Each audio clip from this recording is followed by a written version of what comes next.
jërë ngeen jëf mbokk yi ñu am mbégte di leen dégtal seen autour du micro tey nag autour du micro dafa am koo xam ne jamono yi mooy def actualité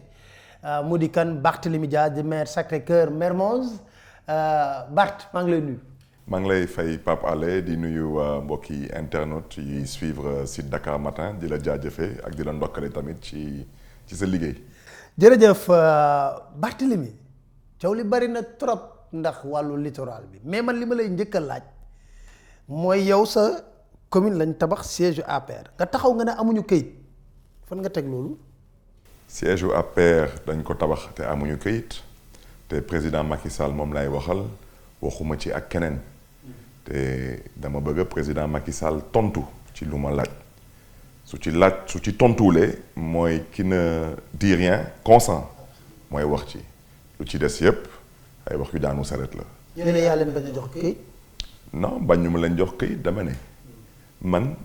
citoyen sénégalais bu indi dossier bu permis de construire nga am sa lépp su ma la bañee signaler sa permis de construire soo ma yóbboo ci yoon da ngay am ndam mooy lu ñuy woowee abus de pouvoir donc man mënuma jóg lank bañ ne du ma joxe permis de construire parce que dama àndul ak Macky Sall citoyen sénégalais la. APR nekk benn parti légalement constitué ñu yor seen récépissé lu tax signé wu ma dama ne dafa am conflit d'intérêt. Ça veut dire man tey su ma nekkoon par exemple percepteur benn maire yónnee ma benn mandat de paiement benn marché bu nga xam ne jabaram wala doomam moo ko exécuté en tant que percepteur du ma ko fay parce que dafa am conflit d'intérêt. lan mooy conflit d'intérêt bi Dakar Dem Dikk état du Sénégal moo ko moom. président du conseil d'administration wu Dakar Dem Dikk président Macky Sall moo koy nommé directeur général wu Dakar Dem Dikk président Macky Sall moo koy nommé te ñoom ñaar ñëpp ay responsable lañu ci APR donc ñoom suñu toogee dajaloo seen biir ne dañuy def conseil d'administration dañuy jaay APR suuf loolu conflit d'intérêt la te loolu yoon daf ko tere parce que tey par exemple ñu nga xam ne ñoom ñoo ilif hôpital Dantec su leen neexee ñu ne ñoom dañu am benn façade nga xam ne dafa jàkkaarloo ak géej gi dañ koy jaay Radisson wala dañ koy jaay Pullman amuñu droit parce que xam nga lu tubaab di woy usus abus ak fructus am nañu jàpp ni sax que Dakar Dem Dikk am nañ usus parce que usus mooy daanaka suuf bi yaa ngi koy utiliser am nañ abus parce que daanaka ñu ngi exploiter seen opération donc de service public de transporter le public à partir de suuf jooju mais fructus ça veut dire que suuf jooju ñoom mënuñu ci jouir des fruits parce que jënduñu ko état moo leen ko jox pour une mission de service public ça veut dire que ñoom état su bëggoon ëllëg jël dépôt wu Wakam wu Dakar Dem Dikk état du leen indemniser je sais pas si je me fais comprendre daf leen di exproprier wutal leen feneen fu ñuy dem mais duñ leen indemniser parce qu'ils ne peuvent pas jouir des fruits de cette assiette foncière. président Macky Sall lu xew dama la njëkk a wax mënuma ko signer ndax lii gars yi nekk di ne non ba dugg ko signer ndax mbiru politique après moi ma affaire du Khalifa Sall parce que il faut dire que quand j'ai dit que du ma ko signer musuñu fa teg brique toog naa jàkkaarloo ak ñoom presque at teguñu brique parce que xam nañ ma suñu tegoon brique ma ñoo toj ko te su ma leen waxee dama koy toj ñu bàyyi nag ba ma dugg kaso ñoom nag ñu dugal ma kaso. parce que dama waxoon ci biiru procès Khalifa Sall dama ci joxe woon suma xalaat. kon yow instant bi ñu dugal kaso lañ commencé tabax. njëkk a dugal kaso ma tëdd kaso juróom-benn weer ci juróom-benn weer yi lañu tabax siège u APR ci guddi teg gendarmerie te gendarmerie Wakaam ñu ngi may dégg man Macky Sall xam na ma su ma nekkoon ci biti du tabax siège u APR jaral na ma sax ma dem ci kaso wante du ko tabax xam nga ba may dajji ay panneaux publicitaires di parce que man du ma jóg di jaay doole te wóoruma ci lu may def damay wóor ne ni que dama am yoon ak man ma soog a jóg nag dem defi lu may def parce que nag tooñ baaxul kon Macky Sall daf ma bàyyi ci kaso bi juróom benn weer yooyu mu tabax teg ci guddi service mairie voirie yi di fa dem pour ne leen sommation gendarme ne leen bés bu ngeen fii tegee seen tànk ñu tëj leen yeen xale yi tamit di liggéey mairie xam nga salaire u mairie yi bëriwul liggéey mairie bon liggéey yu taxare la donc xale yooyu tamit suñu ñëwee gis gendarme na leen su ngeen fi dellu si waate dañ leen di tëj dañ leen di téye xale yi bàyyi man ma nekkoon ci kaso bi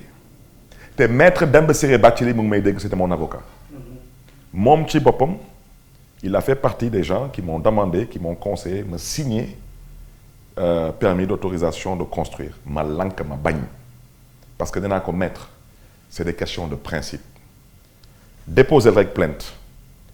te ba tey j'insiste te nee naa mettre déposer plainte parce que la loi lu tribunal mënti wax c'est imprescriptible ça veut dire lii tôt ou tard dina delluwaat ci askanu Sénégal siège u APR dañ ko tabax ak suufu askanu Sénégal ak alalu askanu Sénégal ñoom suñu toogee seen biir ne dañu cotiser dañuy wax bu dëppwul ak dëgg nañu génnee liste ñu cotiser benn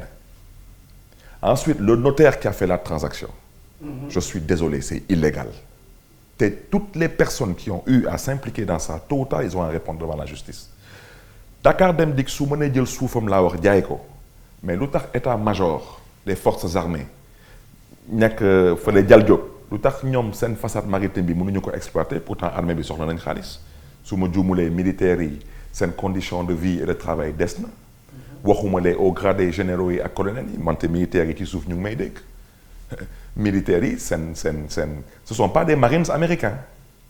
dëgg la nag peut-être doole yi yemul wante tey les militaires sénégalais auraient dû être un peu mieux considérés donc tey ñoom suñu demee ba jël seen suuf boobu ne duñ ko jaay xam ne ñu tax duñ ko jaay parce que noruñu ko mën a jaay président Abdoulaye Wade bu muy nekk président du Sénégal ci nguuram waxoon nañ fii sax que gars yi ils avaient des visées sur l'hôpital Le Dantec sur le camp militaire l'état-major mais ils savent que mënuñu ko def parce que état-major dañu soxla suuf c'est un camp militaire c'est pas une maison tey soo duggee hôpital principal da ngay gis ay jardin nit ñi di féexlu da ngay gis ay nit ñuy feebar yoo seen ay perfusion di doxantu mais personne n'a le droit di dem jëli suuf biir hôpital wala ci benn société publique ou parapublique ne da nga koy jaay mais pour lan yéen fan ngeen mës a dégg Dakar Dem Dikk di traverser ay difficultés pour ñu nar a dem jëli ji suufam di ko jaay te Dakar Dem Dikk tout de même c'est tout de même une société de service public c'est-à-dire que Dakar Dem Dikk même su doon faillite même su doon dem ba di faillite État du Sénégal mën na réinjecter de l'argent là-dedans su ngeen jëlee tey Air France en France Air France ne gagne pas d'argent na ngeen xool tous les bilans financiers de Air France sur les 10 dernières années Air France ne gagne pas d'argent mais Air France État français moo am responsabilité di ko financer pour que Air France tourne parce que Air France a la mission de transporter le public particulièrement de France et en France donc ce qui s'est passé avec le siège de l'APR est scandaleux c'est criminel parce que une fois de plus il y a un détournement de deniers publics l'assiette foncière qui a été mise à la disposition de l'APR c'est un denier public donc ceux qui pensent que wax bi jeex na dañ koy nulal dañuy nax seen bopp gis nga Pape Alé lu tax àdduna neex léppay jeex bii tamit dina jeexi et malheureusement ils n'ont pas appris du dernier régime je répète le président Macky Sall a construit le siège de l'APR sans aucun permis de construire et je ne m'adresse à personne je m'adresse à Macky Sall et si Macky Sall ne répond pas c'est qu'il consent. Très bien ça c'est clair léegi ñu ñëw ci wàllu littoral bi pourquoi nga def descente littoral bi pour arrêter les travaux yu nekk foofu. littoral bi lu fa gars yi def wax naa ko am na ay sénégalais ñu am la chance am ay suuf ci tefes bi jàkkaarloo ak géej gi kooku dëgg la neex na ku nekk ci ñun ñaan nga yàlla bien sûr mais je veux dire ku nekk ci ñun ñaan nga yàlla dëkk fu baax fu rafet fu jekk sant yàlla alhamdulilah et je le répète man képp ku ñëw ci man ne ma am naa këyit nga won ma sa fond de dossier mu jaar fépp fu mu noonu jaar nga fay sa l'impôt fépp fa ko nga fayee mais ce n'est pas à moi Barthélémy Diaz taxaw ne la mën nga tabax wala doo tabax wante mënoo ñëw jël falaise bi nga yàq ko ñu ngi wax ay waxu érosion côtière Sénégal ñëpp gis nañ la participation du Sénégal à la COP 21 à la COP 22 man maa ngi foon j'ai fait Paris j'ai fait Marrakech j'ai participé à toutes ces COP j'ai vu les déclarations du gouvernement sénégalais mais comment au XXIe siècle ñu ngi wax ay réchauffement climatique ñu ngi wax ay érosion côtière balaa may dee j'ai vu un communiqué mensonger de la société certaine di wax na ni que ils ont soi-disant laissé un passage pour avoir accès à la mer xanaa ñoom dañu fàttali ni que y a la fonte des glaces xanaa dañu fàttali ni que y a la remontée des eaux mais cette plage-là qui aujourd'hui fait à peine 80 mètres de large mais cette plage-là d'ici maximum 10 ans elle va disparaître parce que la mer tout le monde sait qu'elle avance chaque année d'au moins 5 mètres ils se moquent de qui ces gens-là ils se moquent pas de nous parce que ñun xam nañ lu xew donc dama ne ñoom seen bopp ñoom laa arrêté lu tax ma arrêté leen d'abord ñoom seen bopp wax nañ ko nee nañu lii mooy seen autorisation de construire mais autorisation ñu ne de sa commune waaw mais dama lay laaj fii nii fii lan nga fay gis fii situé bi lan nga fay gis situé à Mermoz sur la corniche ouest derrière école tennis waaw Mermoz la ñu wax waaw maintenant Mermoz kañ la nekk biir Fann Point E dégg naa fi benn fonctionnaire taxaw nekk ANAT mooy délimité wax jooju dëppoo ak dëgg te moom xam na ko commune c'est vrai que fii ñu ngi bind c'est vrai soo ko xoolee bon on va revenir dessus parce que ñu ngi bind commune de Fann Point E Amitié mais sur le terrain ñu ngi bind situé à Mermoz sur la corniche ouest derrière école tennis maintenant xam nga Pape naka la ñuy définir benn adresse dañ koy définir ci li ñuy woowee des polices police SDE police Sénélec police Sonatel ñoom seen adresse ban police moo ci nekk Fann Mermoz moo ci nekk ñetti Fann moo am Dakar ñun fii la ñu juddoo fii la ñu yaroo fii la ñu màggee kenn du ñu wax waxu Dakar ñun ay boy Dakar lañu Fann Hock ak Fann Résidence mi ngi biir commune Fann Point E Amitié Fann Mermoz fu président Macky Sall dëkk Fann Mermoz la cité des enseignants Fann Mermoz la club olympique Fann Mermoz la gis nga ku ñuy wooyee Atepa te mu nekk architecte bu siiw ñi ñi xam ay bureau fu ñu nekk bureau yooyu fu mu nekk mooy Fann Mermoz wante moom Atepa fu mu dëkk mooy Fann Résidence Atepa bureau fu muy nekk Fann Mermoz lépp lu jàkkaarloo ak Atepa ci beneen côté bi mooy am su ma jumlee am na fa benn immeuble Focus foofu mooy Fann Résidence kon dama ne corniche pour Dakar waaye xam corniche bi nu mu tëddee corniche juróomi commune lay traversé day commencé port ak commune du plateau wàcc ba presque Rebeuss prison Rebeuss foofu yëpp plateau la à partir de la porte du millénaire mu jëm Médina mu dem ba Soumbédioune ba Cour suprême mooy Fass Colobane Gueule Tapée Fann Point mi ngi commencé Cour suprême foofu lay commencé di jeex Imot Sène daanaka teru bi ak Radisson Sea Plaza man Radisson Sea Plaza bëggoon naa mu nekk sama commune wante mi ngi Fann Point Imot Sène clinique boobu mi ngi biir Fann Point wante président Abdoulaye Wade fu mu dëkk tey kër bu mu nekk mi ngi Fann Mermoz c'est la commune de Mermoz Sacré-Cœur lu nekk ci suuf bi yépp di dem ba ci rond-point président Macky Sall mooy commune de Mermoz Sacré-Cœur commune Ouakam mi ngi commencé ci rond-point président Macky Sall di dem di jubali mosquée de la divinité di continuer te beneen këyit parce que am na benn fonctionnaire bu fi taxaw mu nekk ANAT mooy wax fan la commune di commencé fan la commune di jeexee c'est faux décret moo koy wax du ANAT décret boobu xam nga saay bu amee loi bi day ñëw ak lu ñuy woowee des décrets d'application 1996 la ñu créé les communes d'arrondissement 1996 dañuy viser la loi 96-10 du 22 mars 96 décret bi ba ñu defee loi 96 di créer les communes d'arrondissement décret bi lañ ci toftal pour mu wax bépp commune fu muy commencer ak fu muy jeexee mooy le décret numéro 2008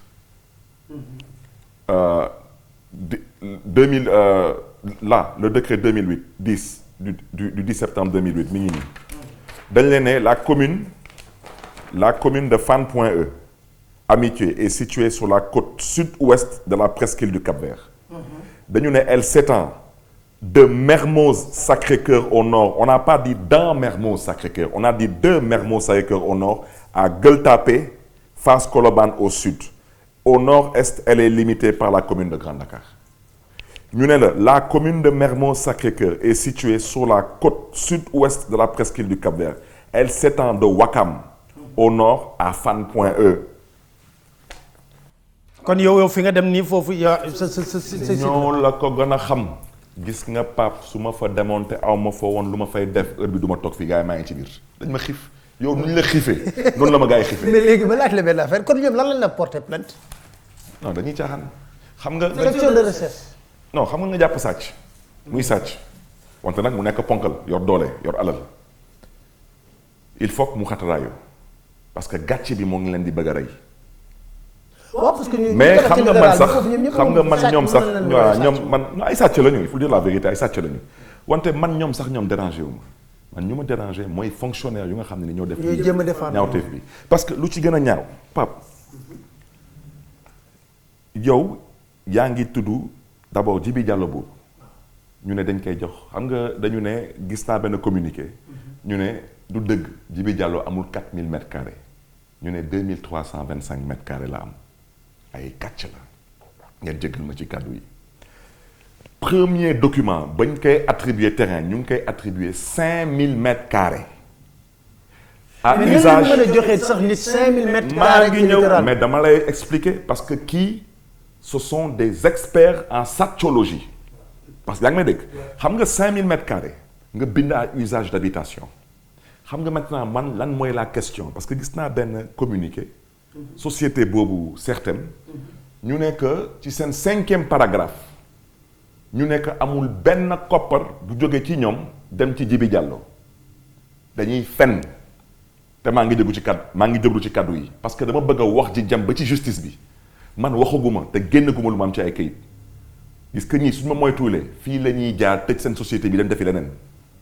parce que ils vont se calmer. xam nga 5000 mètres carrés. bu Djibi Diallo moom la ñu njëkk a jox Djibi Diallo. waaw maintenant la question est de savoir comment on est passé de 5000 mètres carrés à 2325 mètres carrés. et le reste kan moo ko jël. damay laajte. quel est le ministre des finances. qui a structuré sur cette assiette foncière quelques milliers de mètres carrés. pour pouvoir créer ce titre foncier à Djibi Diallo. xam nga xeex bi c'est une bataille d'opinion. ils vont répondre. Ce n'est pas à la justice sénégalaise, à la limite, de dire le droit. C'est aux Sénégalais de se dire le droit aujourd'hui. Parce que li alalu Sénégalais yi la. te justice sénégalaise lu ci waay xam doy na. et ñoom ñëpp ay ponkal lañu parce que nag bugguma sore ci wax ci xam nga gars yi ñoom suñuy dóor. maa ngi ci liste bi. maa ngi ci liste bi. xam nga gars yi suñuy dóor. xam nga gars yi suñuy dóor. damay jégalu nag askanu Sénégal parce que dafa am ay kilifa ñuy ay kilifa diine. ñoom duñu jël lettre. bind ne dama bëgg ngeen jox ma terrain wante ñoom su ñuy def seen ñaawte dañ leen di jiital ñu ne parce que suñu gisee turu xalif généralu lii wala turu xalif généralu laa duñ ko sañ a attaqué duñ ci sañ a wax wante suñu defee lu mel noonu dañ ciy dugal ay hauts magistrats mais allez chercher le patrimoine du président de la Cour suprême si vous pouvez le savoir allez chercher le patrimoine du président de la Cour d'appel allez chercher le patrimoine du procureur de la République du tribunal hors classe de Dakar. Allez les chercher. Si vous voulez, on parle. Si vous voulez, vous vous calmez. C'est à vous de voir. Parce que la récréation, elle a trop duré. Et man, je ne suis pas là pour humilier des gens. Je suis là pour dire à des gens, arrêtez, ça suffit. dafa doy. Maintenant xam nga. waaw mais liste bi mënuma ci sori ci liste bi. waaw bëgguma ci sori. mais nag am na lu ma ci laaj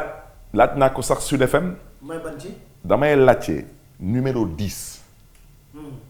damay laajte président Macky Sall laay waxal une fois de plus waxuma ak waa domaine waxuma ak waa cadastre waxuma ak ñooñu waa président laay waxal. dama koy laaj est-ce que président Denis Sassou Nguesso ci la bokk am ndéet. damay laaj rek ma koy laaj moom tamit président Macky Sall lan la séq ak président Sassou Nguesso diine tarixa lan la ñu séq te président Sassou nekk ci xalif général damay laajte rek le numéro 10 je demande Jean-Dominique Okemba il est qui? C'est le non on le connaît. C'est le neveu de Denis Sassou Nguesso en même temps son directeur de cabinet. moo tax may laaj président Macky Sall lu tax sénégalais yi mënuñu am suuf ci tefes bi ku jógee xaw ma ban dëkk di ñëw fii ñu koy jox lu toll nii mais ça c'est des milliards fu ñu ko teg dama bëgg ñu wax ma non déet dama bëgg ñu wax ma Denis Sassou Nguesso lan la defaral sénégalais yi fan la demal Sénégal ñoom bokkuñu génération sax mais mais moo tax may laaj est-ce que dañu bokk diine mën nañ bokk diine je ne sais pas. mën nañ bokk tarixa je ne sais pas mais am na benn tarixa bu nga xam ne ni moom xarit général la ci moo tax may laaj. non xam nañ. yaa ngi may dégg. wax ju bari. maintenant nag lu ci des du ma ci mën a sori parce que je reviens à ce que j'ai dit ku ci nekk ak sa wërsëg ce sont des Sénégalais su nekkee seen wërsëg damay joxe un exemple. Il y a des gens qui sont dans la promotion immobilière par exemple Cypress. ñëpp xam leen Sénégal. Telium ñëpp xam leen Sénégal. Focus ñëpp xam leen Sénégal mais ñu fay liggéey ay Sénégalais lañu wala ay Chinois ay Sénégalais lañu. ñooñu yoon may na leen ñu dem ci état sàkku ci état suuf pour liggéey seen liggéey. wante man mënuma nangu ñuy dagg falaise yi di yàq géej gi di jël lu nga xam ne ni teguñu ko ci yoon parce que la vérité monsieur Djibi Diallo ne peut pas justifier et il n'y a aucun fonctionnaire de la direction des domaines qui peut justifier aujourd'hui que sur un bail contrat de location entre l'État et un privé yow tey nga am un papier qui est bancable qui est hypothécable qui est vendable et qui vaut 4 milliards titre foncier sans aucune mise en valeur tegoo fa benn bail il a payé 2450 francs par mètre carré de droit de timbre par rapport au bail il se retrouve avec 1 million par mètre carré à vendre sans aucun effort. Voici le Sénégal d'aujourd'hui et de Macky Sall. Lii mooy gestion sobre et vertueuse lii mooy la patrie avant le parti moom lay wooye yebel moo tax maa ngi déglu mbokk yi wante nag xol bi dafa fees te foog ñu wax nit ñi dëgg lu ëpp rek tuuru man ça fait 11 ans que je suis maire maa ngi noppi rek fii aw ma fi mètre carré ñoom seen bopp suñ taxawee ñu nekk man du ma fi maire dañuy nax seen bopp te ñoom nañ ma wax kan moo leen fal dañ leen nommé jéemal gestu ñaata suuf lañ fi am premier ministre Boun Abdallah Dionne bu muy nekk premier ministre un jour je lui ai dit monsieur le premier ministre su ngeen bëggee dimbali les communes commune u Mermoz Sacré-Cœur du Barthélémy Dias wante su ngeen bëggee commune Mermoz Sacré-Cœur bañ a jël VDN bi teg fa ay jaaykatu oto ak yu mel noonu daanaka qu'on ne bidonvilise pas la commune vous devez mettre des portefeuilles fonciers à la disposition des communes et sous la supervision du représentant de l'État. Parce que man commune Mermoz Sacré-Cœur 4000 mètres carrés yi su ñu ñëwee ñu ne bon maintenant mairie Mermoz Sacré-Cœur dañ leen di daggal 1000 mètres carrés yéen da ngeen bëgg a tabax man leen su ngeen bëggee tabax parce que yéen tamit jëndu leen suuf bi comme yéen am ngeen lu ngeen tabaxee ay immeuble ngeen ñëw tabaxal ñu fi benn bibliothèque municipale ndax ndaw Ndakaaru yi mën a ñëw tamit jaakaarloo ak géej gi féexal seen xol yi ak seen xel yi di dugal xam-xam seen bopp yi wante yéen mënu leen di toog fii rek d'abord mënu leen fay kii waxuma que Kolda la jóge parce que mënul fay parce que am naa fa ay mbokk yu bëri wante moom Djibi Diallo bi amul 4000 mètres carrés Kolda benn Kolda bu mu nekk bàyyeeku Kolda ñëw ba Ndakaaru bii ñun jëddu fii yaru fii amuñu loolu tey ñu nga xam ne ni 80% dañu dëkk sur le littoral ñoom ñëpp nag lay waxal ku doon lab du ñu mën a dem di ko sauver ji parce que mënuñu fay c'est ça la vérité donc ces gens-là aujourd'hui certains disent que dafa signer benn protocole de co-développement daanaka Djibi Diallo moo joxe suuf si ñoom ñooy tabax waaw loolu su nekkulee dóor marto lan la Djibi Diallo bu muy laaj lii waxuloon loolu dafa ne jox leen ma maay tabax kër lay tabax ñu jox ko 5000 mètres carrés de 5000 mètres carrés il est à 2325 mètres carrés c'est scandaleux qui a pris le reste je demande encore quel est le ministre des Finances qui a pris le reste pour créer le titre foncier te kenn dina ma ci tontu parce que j'ai mais yow tamit xam nga ko yow yaa ko mais yow tamit xam nga ko je demande quel est le ministre des Finances qui a pris 5000 mètres carrés moins 2325 mètres carrés pour créer le titre foncier de façon illégale avec la complicité de certains fonctionnaires véreux sans aucune mise en valeur tout le reste dégg naa fi ay fonctionnaires ñuy wax tout ce qu'ils ont dit c'est de la littérature administrative et de la poésie politique je ne suis pas un littéraire je ne suis pas un poète je suis un homme politique dans ce cas de figure bien précis je ne parle pas de politique parce que dégg naa fi ay kilifa ñuy wax ce sont des responsables de l'APR des militants de l'APR ils sont un esprit clanique et une démarche partisane je parle du patrimoine du peuple sénégalais je parle pas de politique. Très bien léegi nag léegi dossier bi fan ngeen ci toll da ngay continuer xeex ak ñoom. jarul xeex borom kudu du lakk jarul xeex. bloqué nga fi mu nekk nii. dañ koy bloqué mais xam nga tax bloqué bi neex. Pape su ma la waxee dara da nga ma gëm. est-ce que xam nga ni que man maire su ma taxawee jaay doole par exemple Pape Alé yor ASC. muy su ma biir gox par exemple ñu yor par exemple juróom-ñeenti ASC. mu am benn ASC ku koy jiite di Pape Alé mu nekk suma opposant mais damay financer ASC yëpp wante du ma financer Pape Alé xam nga yow soo demee ci sous-préfet Almadies nga wax ko moom yoon code général des collectivités locales may na ko mu wax perception fay leen ASC wu Pape Alé tey soo ñëwee yow tey nga am sa terrain am sa lépp nga indi teg permis de construire signal man ne du ma la signal permis de construire parce que yow neexoo ma soo demee ci sous-préfet yoon may na sous-préfet doole mu wax da koy signer à la place du maire mu approuvé ko ville de Dakar ba Khalifa Sall taxawee ni du voté waat budget kan moo approuvé budget wu ville de Dakar du préfet de Dakar maa lank maa bañ na ko préfet signer si le préfet le signe je le commente et si je le commente du neex ci nopp si la justice tranche en défaveur du peuple sénégalais je donnerai mon point de vue. Et la justice sénégalaise sait très bien à quoi semble être mon point de vue te xam ne tamit nu ma koy waxee te du neex donc ñoom suñu jàppee ni tu es prêt pour les révélations. mais dama ne je n'accepterai pas ce qui s'est passé sur ce site mais man sur le même site j'ai signé des permis de construire am na benn immeuble bu fa nekk Cyprès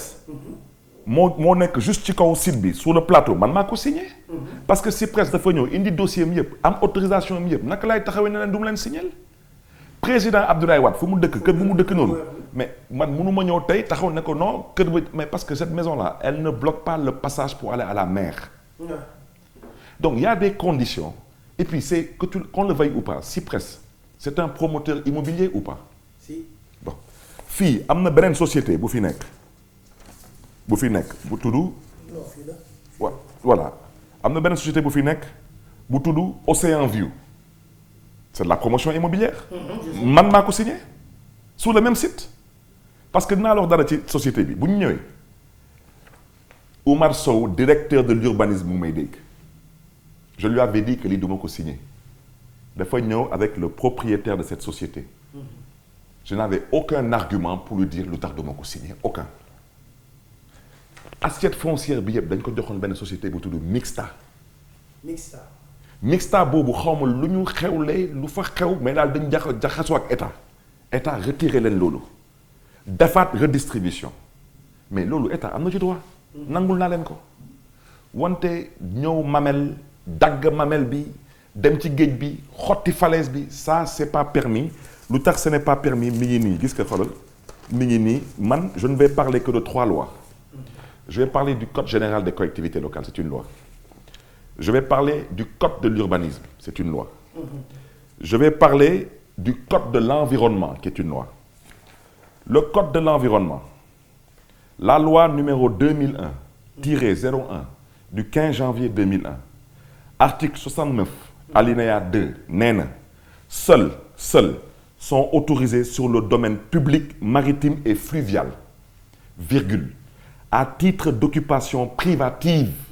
virgule les installations légales et démontables. C'est le code de l'environnement, c'est une loi. Elle est au-dessus du directeur des domaines, elle est au-dessus du ministre des Finances. C'est une loi. On a dit qu'à titre d'occupation privative sur le domaine public maritime et fluvial, seules sont autorisées les installations légales et démontables. On n'a pas dit durable. C'est du français. Ak ñoo dégg tubaab mais su leen neexee. su leen neexulee duñ dëggati tubaab ku ci nekk nag soo ko woowee fii day fàtte sax que suy wax day fàtte ni que bët bu ñu koy xool dañ koy xoolee bëtu militant ak responsable u APR. te ñun nekkuñu fi di politique. bés bu ñu Macky Sall waxee élection yi kañ la ñu delluwaat ci politique waxu politique pour l'instant lu ñuy wax nii mooy alalu askanu Sénégal gestion lu ñuy wax nii ak bonne gouvernance je n'ai pas le pouvoir ni la prétention d'interdire à un quelconque Sénégalais personne physique ou morale d'être sur le domaine public national ou maritime parce que je considère que personnellement dem naa Miami xam naa Casablanca xam naa la côte d'Azur Monaco. ce sont mais côte dañ koy exploité mais tey soo demoon tey léegi nii côte d'Azur wala nga dem léegi nii Casablanca mais xool la fa nekk. Ce n'est pas des immeubles à perte de vue, etc. Non, et puis même sur Miami, dégg la sur la côte, il y a des tours. Mais ces tours-là sont à combien de centaines de mètres de la mer? À usage d'habitation. Mais yow fii mais naka la benn nit moom kese moom képp moom rek moom donc il se retrouve avec 5000 mètres carrés sur le domaine public maritime, avec un bail qui s'est transformé en titre foncier sans aucune mise en valeur, un bail qui est bancable, rentable, vendable, hypothécable. Et qui vaut 5 milliards à l'origine, parce que c'était 5000 mètres carrés. Maintenant, ci bail mooy yow nga yor sa immeuble. nga may louer appartement man ma yor 2 chambres à coucher. waxuma sax mu louer ci benn chambre mais ma jaay ko. sa biir immeuble. man may louer sa appartement may louer ci sa immeuble appartement ma jël ci benn néeg ma jaay ko ku fa nekk jaay ko. dem suma yoon. loolu la gars yi def. mu am nag des fonctionnaires qui trouvent tout de même la force de vouloir expliquer l'inexplicable. Ça veut dire que ñëpp da ngay jéem a défendre ce qui est défendable et quel que soit Alpha. Parce que tey s'il y a le Sea Plaza, le Radisson, le Terrou-Bi, tey tous les Sénégalais, particulièrement les Dakarois, je pense qu'on est tous fiers de ces installations-là. Même si on peut en dire et en redire. Mais au moins tey Sénégal ku fi am gan am nga foo koy dugal. su ñu waxee Sénégal am na conférence am nañ fu ñu dem defi conférence mais donc c'est normal que les Sénégalais aussi puissent jouir de ce foncier peut-être à usage d'habitation ou à usage de comment dirais-je de promotion immobilière. Mais ce qui n'est pas normal, une personne est attributaire de 5000 mètres carrés, il se retrouve à 4000 puis à 2325 et puis après il amène le foncier et quelqu'un d'autre construit. Mais oh là on est où là? Bart